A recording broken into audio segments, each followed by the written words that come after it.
So, welcome. Dzień dobry, everyone. Before we go into English, let me say a few words in Polish. Dzień dobry wszystkim. Krótkie ogłoszenie. Dzisiejszy panel będzie w języku angielskim, ponieważ mamy panelistów z innych krajów w Europie. Ale zanim to nastąpi i przejdę całkowicie na angielski, chciałam wszystkich Państwa serdecznie powitać na dzisiejszym panelu poświęconym Women in Games i zaprosić Państwa do śledzenia naszego dzisiejszego wydarzenia również w tłumaczeniu angielskim w czacie. Okay, so now I will switch fully into English and I will say one more time, welcome everyone. I have a privilege and pleasure today to be your host and talk about women perspective of navigating the video music game industry with my lovely panelists today on a call. So before we go to the topic itself, let me introduce my noble colleagues that I will be talking to today. First one is Agnieszka Rumińska. Agnieszka is a composer and sound designer at Superkami. And she has collaborated on major titles like Divinity, Original Sin 2, and Observer. She's also a speaker and educator committed to promoting gaming music. She's also part of our community of women in games as an individual ambassador. Kat Wilkinson, senior production manager at Laced, Keyword Studios company. Kat has more than 20 years of experience in game music production. She leads a team of specialists offering comprehensive audio solutions for projects worldwide. My name is Kasia Moczarska. I am Regional Internal Communications Manager for Keyword Studios for Europe, and I have a pleasure to be your host during today's panel. And the topic that we are going to talk today about is women perspective of navigating the video music game industry. So with that, before we go to the conversation itself, I have a few slides for you. So now please give me a sec as I'm sharing my screen. All right. Yeah, almost there. And please, if you could just let me know, Agnieszka, Kat, if you can see my slide. Yes. Okay, great. Thank you. All right, so I would like to spend the first 5 minutes to quickly tell our audience about who we are, who is Women in Games organization and Keyword Studios, and why our mission and also this panel today is all about. So let's start with who or what Women in Games organization is. So it has been founded in 2009. Women in Games is a global non-for-profit organization. And the mission of this organization is to create new platforms, pathways, and synergies which foster opportunities that empower girls and women in the globe of gaming industry. And and how we do that. Women in Games will bring together agents of change, allies, men and boys, champions, experts, grassroots organization, and others to develop shared solutions toward fairness and equality for all. And by investing in women and girls to be instrumental in influencing positive change in and beyond video game sector. And you can see on the slide that next year will be dedicated to theme Year of a Girl, and Women in Games will be partnering with organizations like Keyword Studios and other video games companies and allies to support young girls and promote opportunities, future career opportunities in the video music game industry and in the game industry as a whole. And we'll make sure that the mission of the next year will be to make sure that everyone has access to education and also can proceed with careers in the gaming industry if they want. All right, and now a little bit about the ambassador program itself. So at the heart of Keyword Studios and Women in Games partnership is the shared aim of shaping the game industry, tackling gender inequality and addressing underrepresentation. And we are in our third year of partnership with Women in Games as a sponsor of individual ambassador program, which supports and empowers talented women in the gaming industry. So the program is designed to connect and empower people to activate change in the video games industry and ties closely with Keyword's mission to build a more diverse, inclusive, and welcoming environment for all. Individual ambassadors make up a worldwide network, as you can see on the slide, and empower people to activate change. We are now more than 2,600 ambassadors, which is amazing. And you can see how quickly we've been growing since 2021, when the program was started, and now it's getting more and more. So we are super happy from that. And we are spread across 79 countries in all the regions worldwide. So this is definitely something to be proud of. These ambassadors are role models and activists for gender equality for games. They are involved in women in games projects and activities, and also in their local communities, they support each other. And they are also part of community of action, like this panel today, making meaningful impacts. Okay, and now just to give you a little bit of flavor of what it really means, how it really, how we can visualize what women in games and ambassadors are doing. So here, to give you an example, we have few kinds of gatherings or just initiatives that ambassadors get up to. And just this year, we did few, as an organization and as a network, events like after work meetup in Berlin, in Germany, ambassador mixture at Game Developers Conference in San Francisco, US, connection event at Gamescom, LATAM in Brazil. We created a panel or did a panel at EU Talent Fair Euroscience Open Forum Conference in Katowice, Poland. Women in Games Asia chapter has their own mentorship program. They are also partnering with Xbox, or they did partner with Xbox during the last Gamescom Asia in Singapore. And recently also, Women in Games organized a networking event in Seattle, US. So as you can see, it's all about strengthening our community, building our collaborative power, and supporting one another to make a change in the industry. And here, this is the last slide from my presentation. If you would be interested to learn more about how we partner with Women in Games, Keyword Studios is partnering with Women in Games, what the organization is involved, and also what our company is doing more to share the voice in the industry, I strongly encourage you to visit our websites. QR codes are here. But also there is a lot of great content and examples and information on both social media of Women in Games and Keywords. So I encourage you and recommend you have a look. All right, so with that, I will stop sharing my screen now. Okay, I hope it's okay. And now we will go to the best part of this panel, to discussion with Kat and Agnieszka, and learn more about, from their perspective, women perspective, what it means to work on music, but in the video game industry. Okay, so with that, I would like to ask to you ladies first question. Could you share your career stories with us? I mean, could you tell us what your professional journey has been so far? And maybe Agnieszka, let's start with you first. Hello, everybody. I have been working in the game dev industry for about 9 years now, but my background is classical music.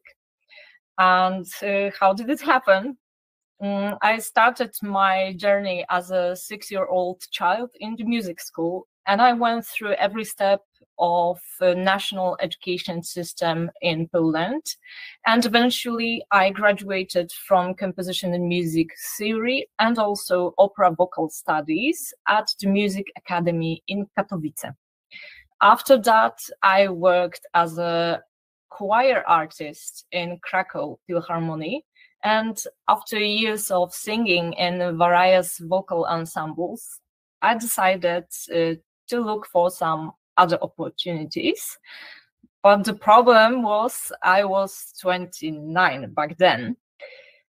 So I turned myself into study once again, but this time I took a rather technical approach, and I choose sound in games and also sound engineering. And thanks to that, I was able to enter game dev industry by taking the role of composer and sound designer in Anshar Studios, the company based in Katowice. And now I'm working in Superkami, and my daily responsibilities are, for example, creating and implementing sound effects and music, of course, supporting outsourced composer with technical matters, and last but not least, cooperating with design, code, and animation and other departments to make sure we deliver the high quality audio into our game. And if you're interested in that, you can check our last game, which is Sengoku Dynasty. It is a survival simulator game based in feudal Japan. And you can find this game by using my LinkedIn account, for example. And I think that's the most important. Yes, that's interesting. Thanks, Agnieszka. Kat, what about you? How it has been for you? I think with my journey, I got into music and games more sort of an organic way, but I'm very, very happy to be here. When I left school, I wasn't really sure what I wanted to do. So I went to university and I did a marketing degree. I thought that was a bit of a catch-all. You learn promotion, you learn statistics, you learn production. And so it was a bit of a catch-all. And I kind of kicked the can down the road to get a career later on. I started off working at Sony Pictures as a sales analyst for their DVD department, if you cast your mind back when movies were on DVDs. And then I moved to the UK from Australia and ended up getting an interview for a job, which I didn't know at the time was for Take-Two International, which is the brand holders for Rockstar and for 2K. So that was my introduction to the games industry, but it was purely because I was in physical product for entertainment. Mm-hmm. I worked there for a few years and then went to a couple of major music labels, landing at Key Production, where one of the clients was Laced, and Laced was one of my clients. And luckily for me, I now work at Laced, which is a company that you may not have heard of, but you definitely would have heard of the things that we work on. Laced deals with video game soundtracks and merchandise. The soundtracks are mostly on LPs. And so my background in physical production helped there, and I manage the merchandising side at Laced now too. Oh, wow, thank you. That's super interesting. And yes, I mean, definitely, this is something what also I encourage everyone to, to learn more and visit the Laced website. I think that, they can find there more. All right, Agnieszka, I have one more question, and Kat, related to your journey or your career's journey. Agnieszka, you have been, you started as a, let's say, classic musician, right? You have a full education. So in this, like classic way. So can you share with us, was it the smooth path for you to transition from classical music background into video music games industry? Was there any type of challenges? Also, let's say, what would you say to yourself, if you were to come back and, when you were at the beginning of this decision making about the new career opportunities? Yes, I'm smiling because I remember this wasn't an easy process. The transferring was truly challenging because these worlds are very different, to be honest, especially for the person who spent all their life on singing, practicing, playing piano, etc. And now you have to switch into the technology stuff. So yes, it wasn't easy, especially at the start, but it paid off, and I'm happy that I did that. But if I were entering this industry just right now, I would definitely give myself this 3 pieces of advice. And the first one, it would be get to know and play as many games as possible, because understanding this medium is crucial, and without it, composing and designing music for games is extremely hard. It is like writing a book without knowing the language. The music in the video game must fit into the very complex system of gameplay mechanics which are developed by designers and programmers. And without knowing the certain techniques or convention, writing the music is very hard. So you can learn those techniques and conventions simply by playing, analyzing, and understanding the video games. The second advice would be combine creative and technical thinking, because composers' work is not only about sheets and orchestration, it's also about the powerful technology, and that was difficult for me at the beginning. So the most important for me back then was to learn how to think in more systemic way, but also knowing the basic stuff for composer, like the basic software. And it would be a digital audio workstation, which is basic software for the composer, and is like Cubase or Logic or Reaper. These are the best known. The second thing would be prepare your mock-ups by using MIDI programming, using virtual instruments in digital audio workstation. Of course, using microphones and synthesizers, working in them to create music. And the next thing, especially important for the aspiring composer, is to learn the basics of implementation your music in middleware software, for example, Audiokinetic Wise. And it's very good to know some basics, some understanding of game engine to be able to cooperate with other specialists like programmers, for example. And the last advice would be develop interdisciplinary skills. So this is related with the last one I told a minute ago. Music in the video game is not a standalone feature. It must go along with other work. It depends on many aspects of video game production, and understanding animation, design, and code departments work gives you a huge advantage and makes you an attractive candidate from the recruiter's perspective. So it's worth to remember. And as some quick final words here, if you are interested in entering this industry, I have two news for you. And one news is a good one, but the second is a bad one. Let's start with the bad. The bad is that actually in this moment, the video game industry is under a big crisis, and some really experienced specialists are without a job because they were fired due to this crisis and this very hard situation. But the good thing is that this crisis is temporary. It's not gonna last forever. So you can use this time as your advantage and pay some attention to develop the skill set, to develop your skills, and it gives you a chance to become greater specialists. Because it's worth to remember that in this industry, which is based on competences, there is always a place for talented people. And thanks, Agnieszka. Yeah, no, thank you. These are great insights. And Kat, exactly to follow up on what Agnieszka said, but I would like to ask you about the same, but from different angle, let's say. So because your career was not, as you described before, also not from the very beginning related to video games and music in the video games and so on. So what would be your advice, or what you would recommend to people who are on the panel, or, you know, will be listening later?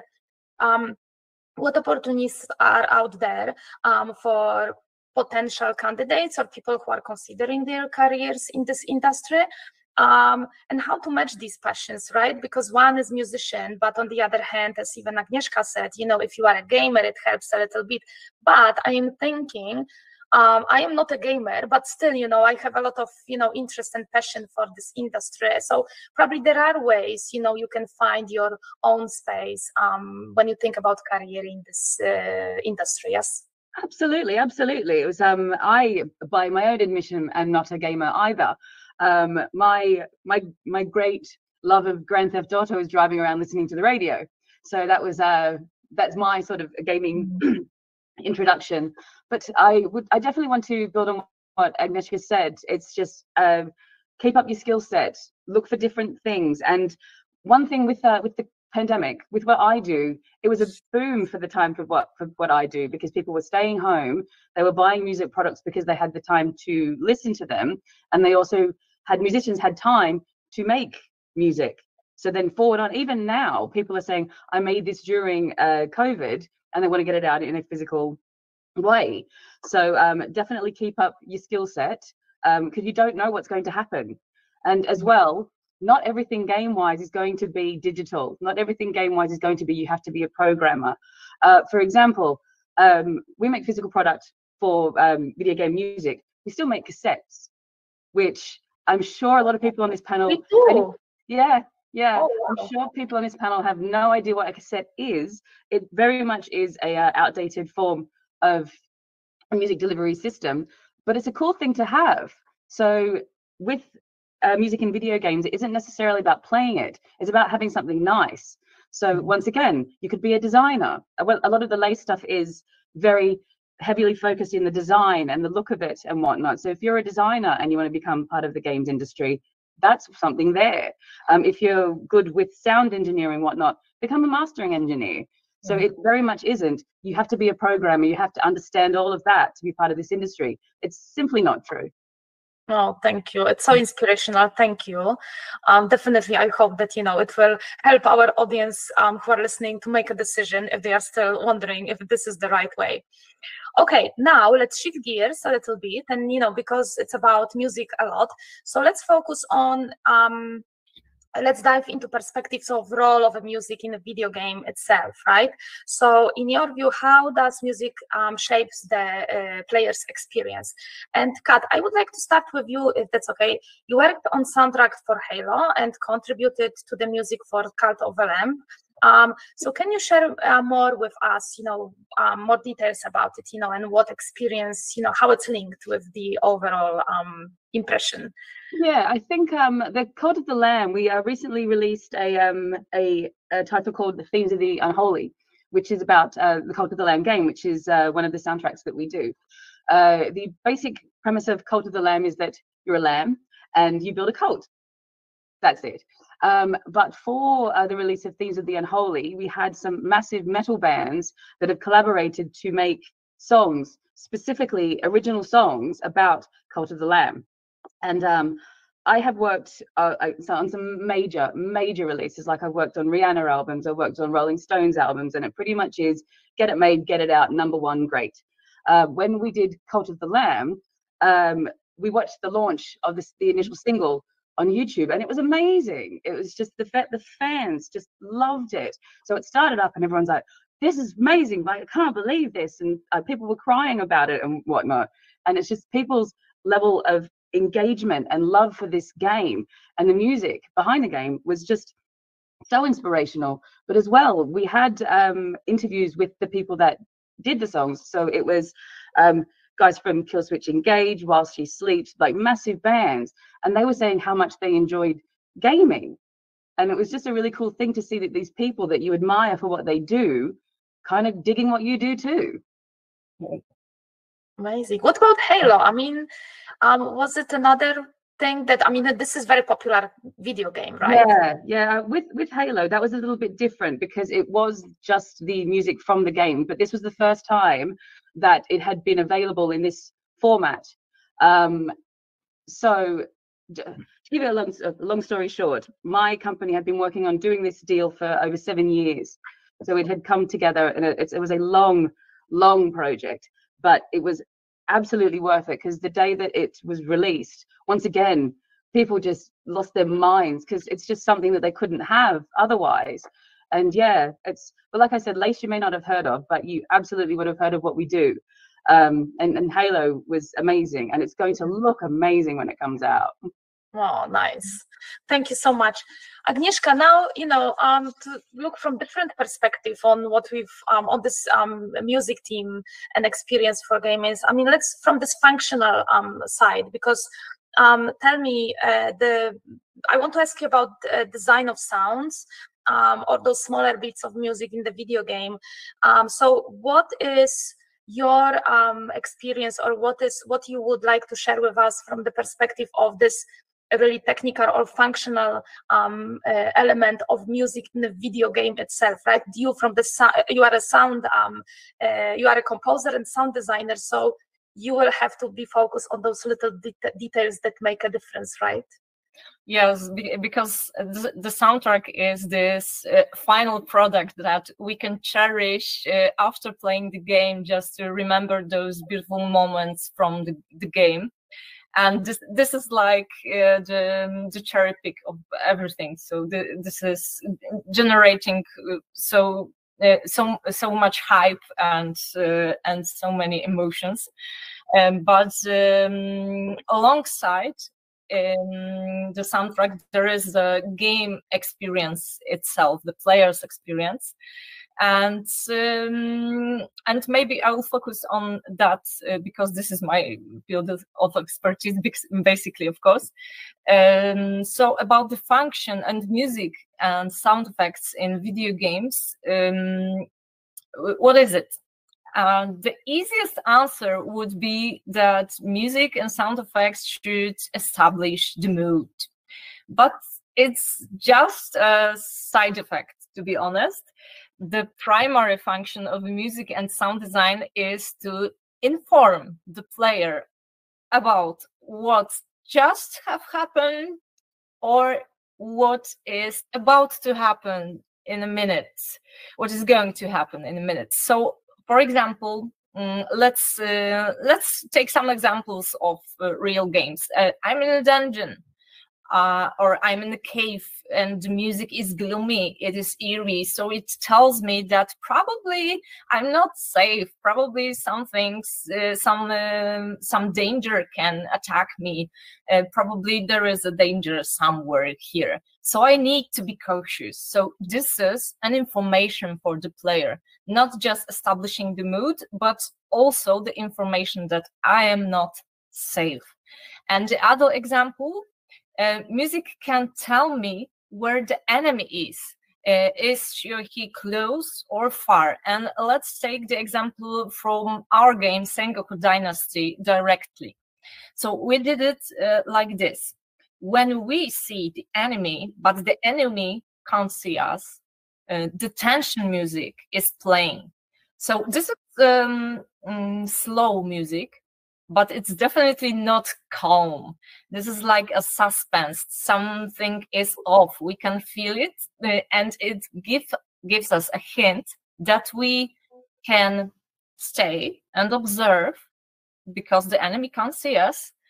We can go back if you are too weak, or we can enter the fight. So we have three options here, and the music is telling us that.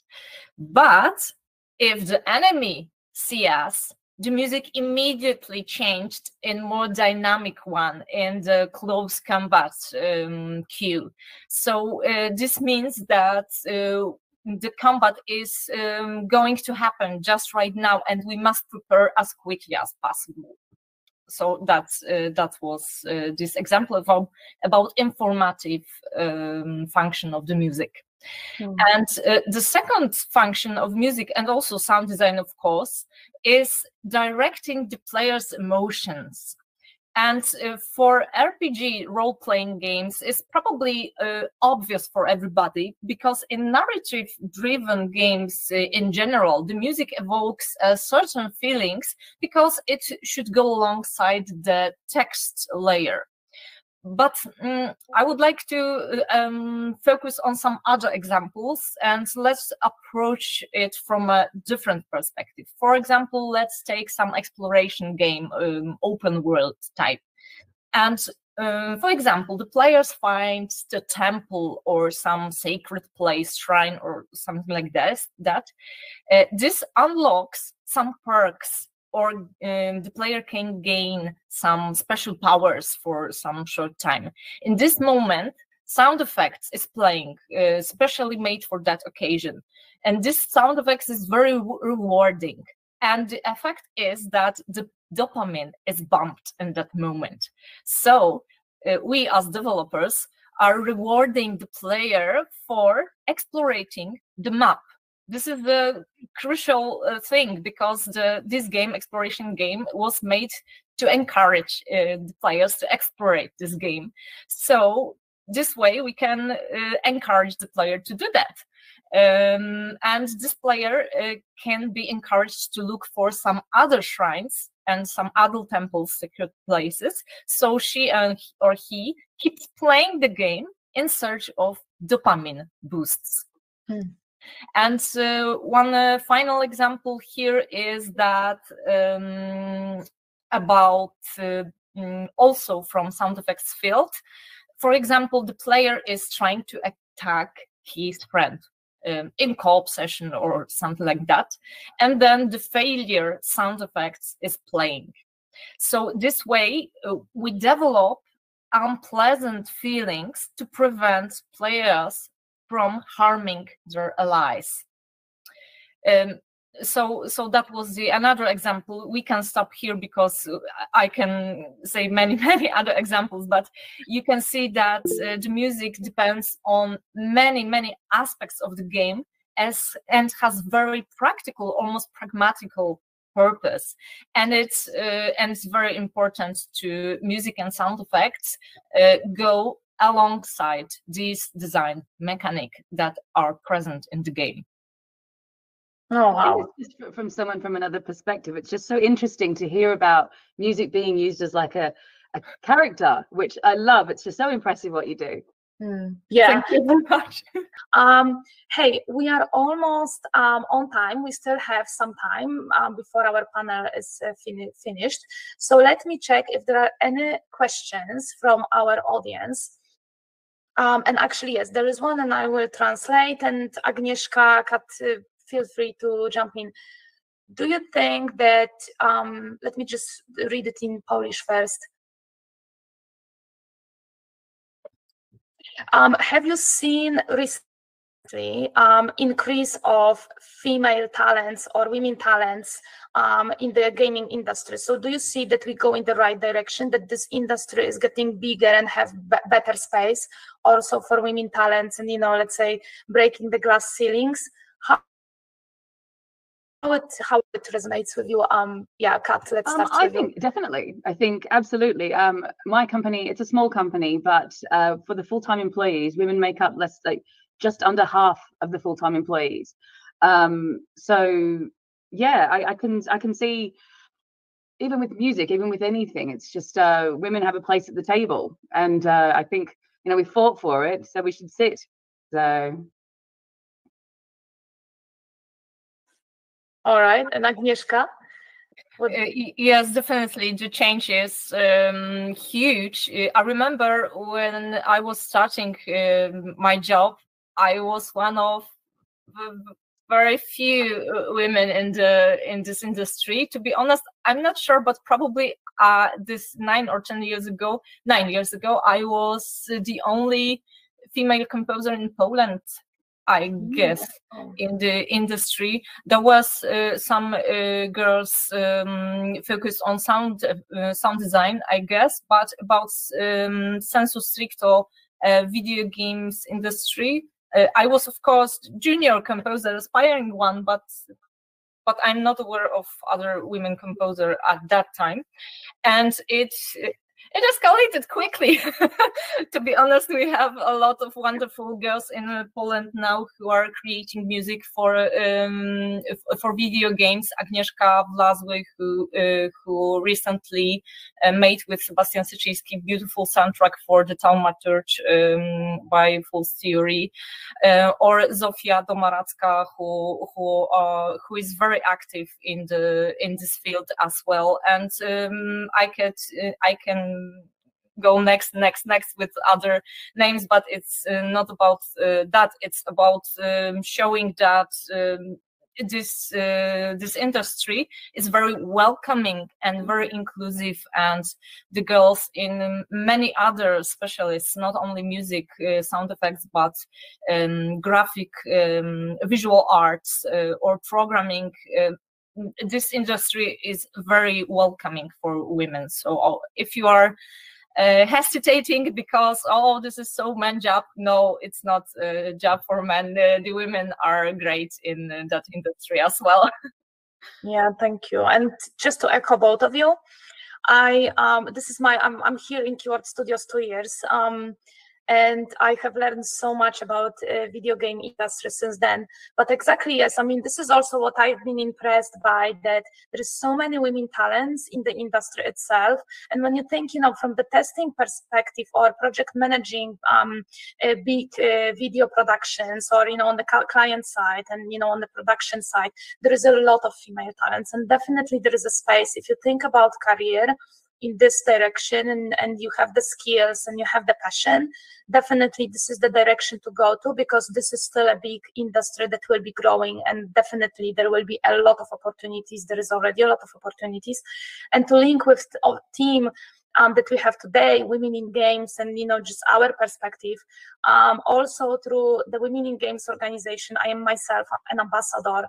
This is amazing how many fantastic female talents is out there, and from the senior leadership positions to middle management, or also very operational positions. There is enormous network out there of women who are supporting each other, sharing experience, supporting those who are just entering this industry and this career paths. So definitely also for anyone who's interested or just starting career, if you are a man or if you are a woman, if you are just any person, basically, if you want to join the Women in Games organization and support those initiatives to promote these possibilities for everyone, definitely this is your place to be as well.